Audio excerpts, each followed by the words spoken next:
Anong mensahe ang kailangang marinig ng mga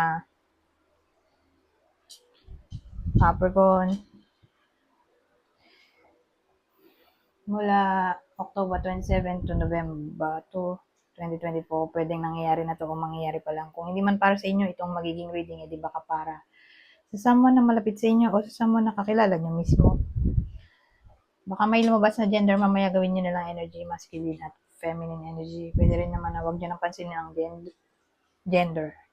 Hindi ko masasabi kung anong magiging reading, kung positive ba o negative. Depende sa kung anong mapipick up kong energy. Kung hindi man mag-resonate sa inyo to, edi adjust nyo na lang ang video, hanapin nyo to. Kung hindi pa rin, edi dito na. Ito ang last deck. May sira to. Ano nakitang sira to?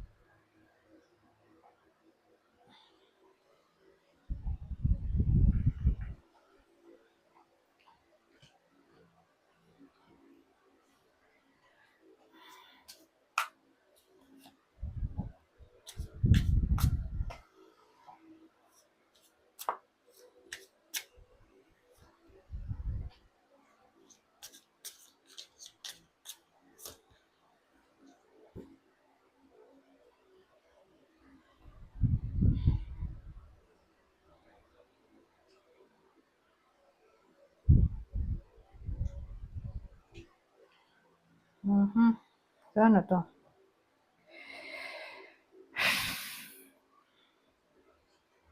Three of Potions, Knight of Candles, Two of Presents, Ace of Potions.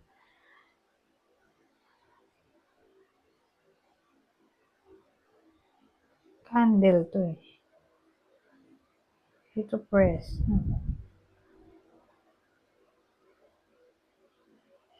Kasi ang dating sa akin, may magkakadevelopan ng feelings o my friend yung iba sa inyo na ma-attract sa inyo. Kung di man to tumama sa inyo, edi baka dun sa someone na malapit sa inyo. Baka dun tumama sa kanila. Basta ano to, magkakaibigan, magkakainlaban.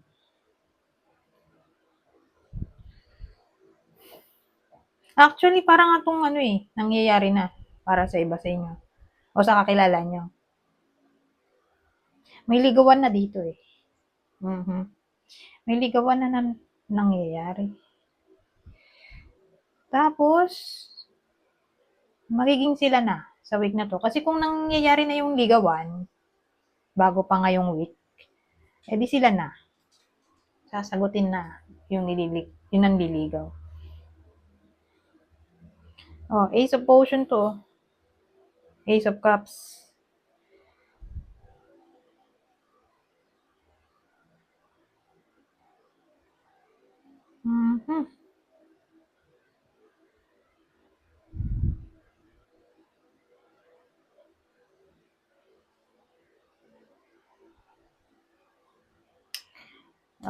Pangalawang senaryo. Yung pangalawang senaryo, nagkaroon ng miscarriage. Okay? Yung iba sa inyo, sa past, magta-try sila ulit.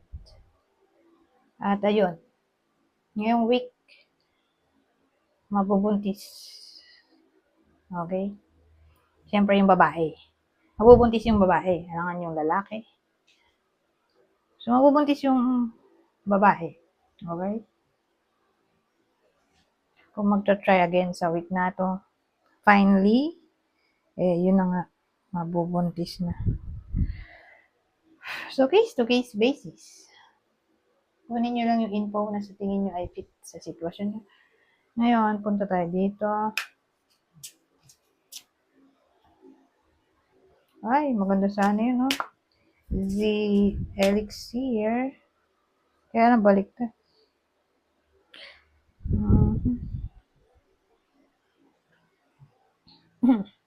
Pero sa case na to, kasi ano eh, may bullying na nangyayari, oh. Kita nyo to? Ito yung, may mga nangaaway sa kanya. Ito kasi ano siya eh, potion, elixir. Siya yung pinakamagandang card na sana makuha nyo kung Nakuha nga nyo eh, kaya nabaliktad. Kasi siya yung ano eh, parang game changer. Kaya niyang ayusin lahat ng problema. Kung baliktad nga siya, eh, kung nakatayo, eh, kaya lang reversed eh.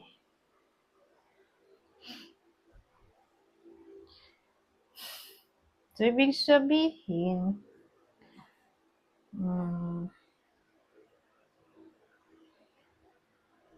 wala pang solusyon sa week na to. Sa mga problema ng iba sa inyo. O kung meron man, eh, temporary lang. At dahil baliktad nga.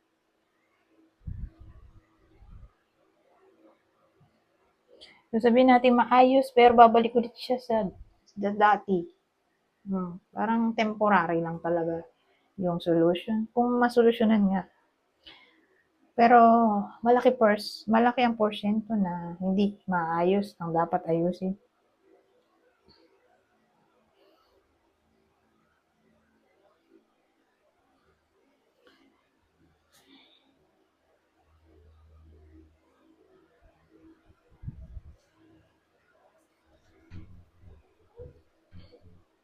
Lalo na kung ang problema ay bullying. Ito oh, kakawa yung babae dito.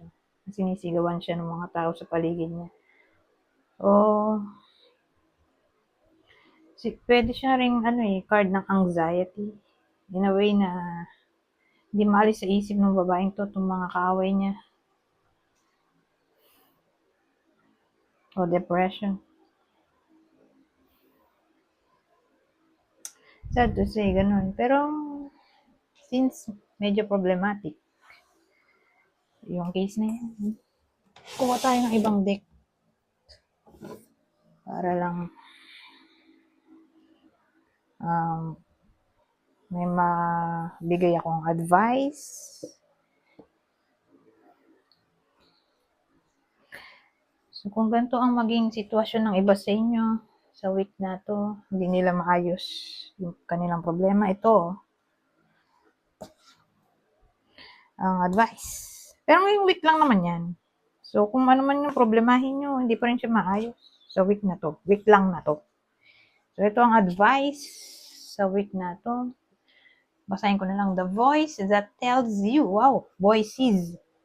Oh, sakto. Voices, voice. The voice that tells you that you aren't good enough apparently doesn't know you at all. Oh, so, eksakto oh. Yung boses na yan oh. Yung boses na to nanggaling dyan oh. Yung mga yan. Oh, saktong-sakto oh.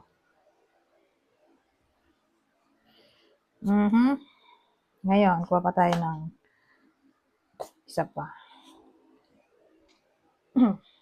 No beating yourself up anymore. It doesn't help and you don't deserve it. So, tamang-tama, di ba? Yung mensahe sa sitwasyon. At ang huli, no one else knows what they are doing either. It's all going to turn out fine. Wow. So, eksaktong-eksakto yung mga sinabi nito dito sa sitwasyon ng bullying o ng problema nyo. Kasi pwede rin kasi ano to eh. Mental problem na sariling isip nyo rin to. Gawa-gawa lang ng isip nyo itong mga boses. So, case-to-case basis. But anyways, ito yung advice natin. Maganda naman yung sinabi, tumama naman sa sitwasyon. Ngayon, kuha tayo ng extra message dito. Ay! Tama ba? Oo nga. Isa lang. Pang extra message yung masasabi dito. Oh, forgive. Oh. Forgive. It's time to let go of anger and it's time to let go of anger or blame. So, in-encourage tong forgiveness. sa week na to.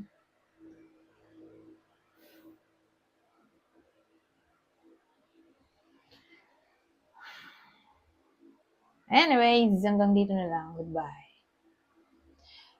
For